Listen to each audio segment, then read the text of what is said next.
আসসালামু আলাইকুম শিক্ষার্থীরা, আজকে আমরা জানবো পিএইচ সম্পর্কে। পিএইচ কি এবং এইখান থেকে আমরা আরো জানবো যে পিএইচ এর মান সম্পর্কে এবং কিছু ম্যাথ করব। ওকে, তাহলে শুরু করি। দেখো যে পিএইচ কি, যে কোনো দ্রবণে হাইড্রোজেন আয়নের ঘনমাত্রার ঋণাত্মক লগারিদমকে বলা হয় পিএইচ। তো দেখো যে কোনো দ্রবণে হাইড্রোজেন আয়নের ঘনমাত্রার ঋণাত্মক লগারিদম, তাহলে এখান থেকে যেটা বসে এখান থেকে আমরা একটা সূত্র পাই। দেখো সূত্রটা কি, যে পিএইচ সমান সমান minus log of H plus. এখন দেখো আমি এখানে এইচ প্লাস এবং এটা থার্ড ব্র্যাকেটের মধ্যে রাখছি কেন, ঘনমাত্রা বোঝাইতে তোমার এই থার্ড ব্র্যাকেটটা দিতে হবে। তো এখন কার ঘনমাত্রা? হাইড্রোজেন আয়নের ঘনমাত্রা ঋণাত্মক লগারিদম, এটাকে কি বলা হয়? পিএইচ। তখন দেখো যে তুমি পিএইচ সম্পর্কে জানলা, পিএইচ এর সূত্রটা জানলা, তখন এটা ব্যবহার করবে কিভাবে? তো পিএইচ এর একটা মান আসে, তাহলে এই মান দিয়ে আমরা কি বুঝবো? তো আমরা দেখো এই মান থেকে এটা বোঝার জন্য আমাদের দরকার পিএইচ স্কেল। 7 যদি হয় পিএইচ এর মান, যদি 7 পিএইচ এর মান হয় তাহলে এটা কেমন হবে? এটা হবে নিরপেক্ষ। আর যদি 7 এর চেয়ে কম হয় তখন এটা কি হবে? অ্যাসিডীয়। তো দেখো যে 7 এর চেয়ে যত কম হবে তত অম্লীয় হবে। তো দেখো যদি 6 হয়, 5 হয়, 4 হয়, যত কমতে থাকবে অ্যাসিডের মাত্রা তত বাড়তে থাকবে, অর্থাৎ সেই অ্যাসিডটা তত বেশি তীব্র হবে। এরপরে দেখো যদি 7 এর চেয়ে বেশি হয় তখন এটা কেমন হবে? ক্ষারীয় হবে। 7 এর চেয়ে বেশি হলে ক্ষারীয়। এখানে দেখো 7, 8, 9, 10 যত বাড়তে থাকবে তত ক্ষারের মাত্রাটা বাড়তে থাকবে, অর্থাৎ তত বেশি ক্ষারীয় হবে। তো এখন আমরা এই অ্যাসিড এই পিএইচ সংক্রান্ত কয়েকটা ম্যাথ দেখি।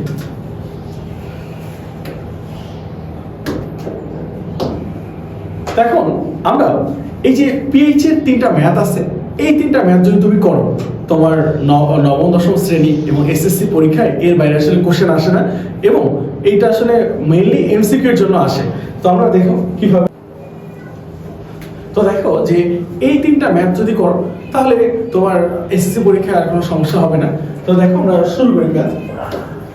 এখানে বলছে HCl এর ঘনমাত্রা 0.1 মোল পার লিটার হলে পিএইচ এর মান কত? এখানে কিন্তু হাইড্রোজেন আয়নের ঘনমাত্রা দেওয়া নেই। আমরা কিন্তু সূত্রের মধ্যে পড়ছিলাম যে হাইড্রোজেন আয়নের ঘনমাত্রা ঋণাত্মক লগারিদম, কিন্তু এখানে কি দেওয়া আছে? HCl এর ঘনমাত্রা দেওয়া আছে। তো আমরা করি দেখো যে HCl হাইড্রোক্লোরিক অ্যাসিড, এটাকে যদি একটু বিয়োজিত করা হয় তখন কি হয়? H plus plus Cl minus পাওয়া যায়।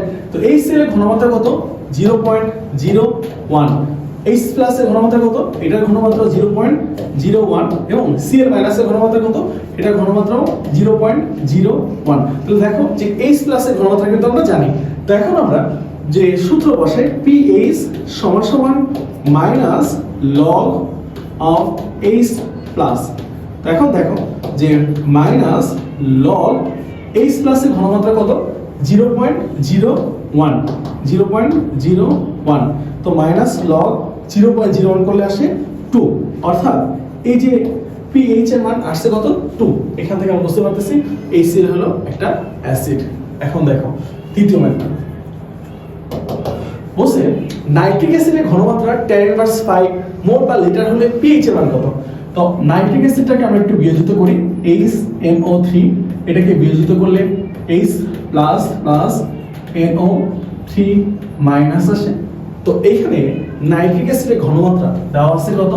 10⁵। এটার ঘনমাত্রা দেওয়া আছে 10⁵, এটার ঘনমাত্রা দেওয়া আছে 10⁵। এখন দেখো যে H প্লাস এর ঘনমাত্রা কত পাইছি? 10⁵। তাহলে পিএইচ কি হবে? আমরা জানি যে পিএইচ সমান সমান minus log of H plus, তো মাইনাস লগ H প্লাস এর যে কত আসবে? 10⁵। একটা জিনিস মাথায় রাখো, সেটা হলো এই যে লগ 10⁻, যা কিছু থাকবে পিএইচ এর মান ওইটাই হবে। কত আছে? -5। তাহলে এখানে কি হবে? পিএইচ এর মান হবে 5। এরপর দেখো লাস্ট ওয়ান, এটা মোস্ট ইম্পর্টেন্ট, এটা একটু ডিফারেন্ট, এগুলো আর ঠিক। দেখো যে একটি 0.01 mole per litre sulphuric acid দ্রবণের পিএইচ কত? আমাদের দেওয়া আছে কি? সালফিউরিক অ্যাসিড H2SO4, এটা বিয়োজিত করলে 2H প্লাস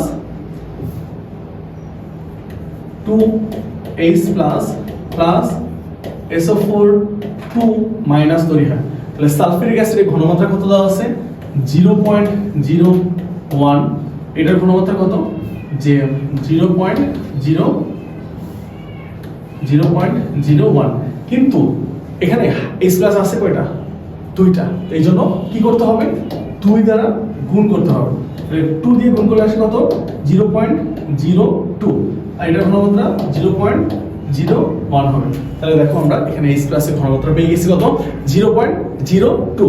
এখন আমরা সূত্র কি জানি যে P অফ H সমান সমান minus log of H plus minus log H plus 0.02। এখন দেখো যে মাইনাস log 0.02 যদি করো তাহলে আমরা একটু ক্যালকুলেশন করি। দেখো যে 1.6989 আসে।